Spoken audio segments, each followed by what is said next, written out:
कलेक्टरों का अलग अंदाज, गांवों में ही पहुंचते ही अफसरों की खुलने लगी व्यवस्था की परतें। मध्य प्रदेश में यह प्रशासनिक शक्ति का असर सिर्फ दफ्तरों की बैठकों तक सीमित नहीं दिख रहा। रीवा और सागर जिले में 2 कलेक्टरों की अलग अलग फील्ड कार्यशैली ने सरकारी व्यवस्था को लेकर बड़ा संदेश दिया है। एक तरफ रीवा कलेक्टर नरेंद्र कुमार सूर्यवंशी गाँव की सड़क, स्कूल और आंगनबाड़ी की हकीकत देखने सदहना गाँव पहुंचे थे, तो दूसरी ओर सागर कलेक्टर प्रतिभा पाल पूरा प्रशासनिक अमला साथ लेकर थाना में जनता के बीच पहुंच रही हैं। फर्क इतना है कि अब अधिकारी कर्मचारियों को पहले से पता नहीं कि अगला निरीक्षण कब और कहां हो सकता है। रीवा के सदहना गांव में कलेक्टर नरेंद्र कुमार सूर्यवंशी ने ग्रामीणों से सीधे संवाद किया। ग्रामीणों ने मुख्य मार्ग से गांव तक जाने वाले रास्ते पर अतिक्रमण और सड़क निर्माण की समस्या सामने रखी।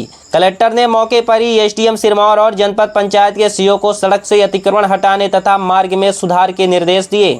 यही नहीं, कलेक्टर ने प्राथमिक स्कूल पहुंचकर बच्चों से पढ़ाई और पाठ्य पुस्तकों के बारे में जानकारी ली। इसके बाद आंगनबाड़ी केंद्र का निरीक्षण किया, वहां बच्चों से ABCD और गिनती भी सुनी। उनकी उपस्थिति बढ़ाने और महिलाओं को शासन की योजनाओं की जानकारी देने के निर्देश दिए। गर्भवती महिलाओं के पंजीयन और स्वास्थ्य जाँच पर भी जोर दिया गया। कलेक्टर ने आंगनबाड़ी भवन की मरम्मत और अधूरे स्कूल के अतिरिक्त कक्ष का निर्माण पूरा कराने के निर्देश भी दिए। यानी दौरा केवल अधिकारियों से जानकारी लेने तक सीमित नहीं रहा, बल्कि गांव की बुनियादी जरूरतों पर सीधे निर्देश जारी किए गए। अब बात सागर जिले की करें तो यहाँ कलेक्टर प्रतिभा पाल ने मुख्यमंत्री जन विश्वास अभियान 2026 के तहत प्रशासन को ही जनता के दरवाजे तक पहुँचा दिया। सबसे खास बात रही कि कलेक्टर और जिला प्रशासन के अधिकारी निजी वाहनों के काफिले में नहीं, बल्कि बस पूलिंग के जरिए थाना पहुँचे।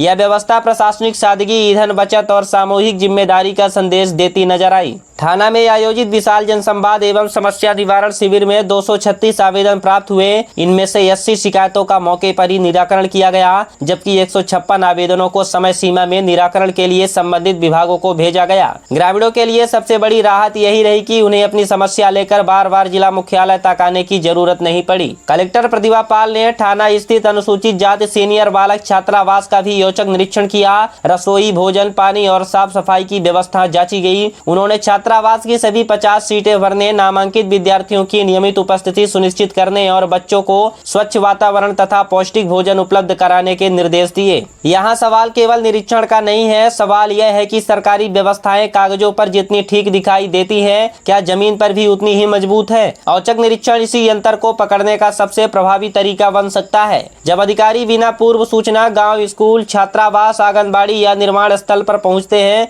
तो व्यवस्थाओं की वास्तविक स्थिति सामने आने की संभावना बढ़ जाती है। रीवा और सागर की इन घटनाओं में से सबसे महत्वपूर्ण संदेश जवाबदेही का है। अधिकारियों और कर्मचारियों को यह समझना होगा कि जनता से जुड़े काम सिर्फ फाइल पूरी करने का विषय नहीं है। सड़क पर अतिक्रमण है तो ग्रामीण प्रभावित होता है, स्कूल में व्यवस्था कमजोर है तो बच्चों का भविष्य प्रभावित होता है, और छात्रावास में पानी या भोजन की समस्या है तो सीधे विद्यार्थियों पर असर पड़ता है। इसलिए लगातार फील्ड निरीक्षण होने से प्रशासनिक अमले में स्वाभाविक रूप से सतर्कता बढ़ सकती है। हालांकि किसी अधिकारी या कर्मचारी के खिलाफ कार्यवाही का निर्णय तथ्यात्मक जांच और नियमानुसार प्रक्रिया के आधार पर ही होना चाहिए, लेकिन नियमित औचक निरीक्षण निश्चित रूप से लापरवाही पर अंकुश लगाने में मददगार हो सकते हैं। रीवा के कलेक्टर नरेंद्र कुमार सूर्यवंशी हो या सागर की कलेक्टर प्रतिभा पाल, दोनों की फील्ड कार्यशैली से एक बात साफ दिखाई दे रही है, अब प्रशासन जनता की चौखट तक पहुंचकर व्यवस्था को परखने के मूड में है। अगर यह सिलसिला लगातार चलता रहा तो दफ्तरों में बैठकर कागजों पर व्यवस्थाएं दुरुस्त बताने वालों के लिए जमीन पर जवाब देना मुश्किल हो सकता है। और यही वजह है कि ऐसे औचक निरीक्षणों ने सरकारी तंत्र में हलचल पैदा की है, क्योंकि जब जिले का मुखिया खुद मौके पर पहुंचता है तो फाइलों की नहीं, जमीन की सच्चाई सामने आती है। ऐसे ही तमाम खबरों को देखने के लिए चैनल को लाइक, शेयर, सब्सक्राइब जरूर करें। तब तक के लिए धन्यवाद।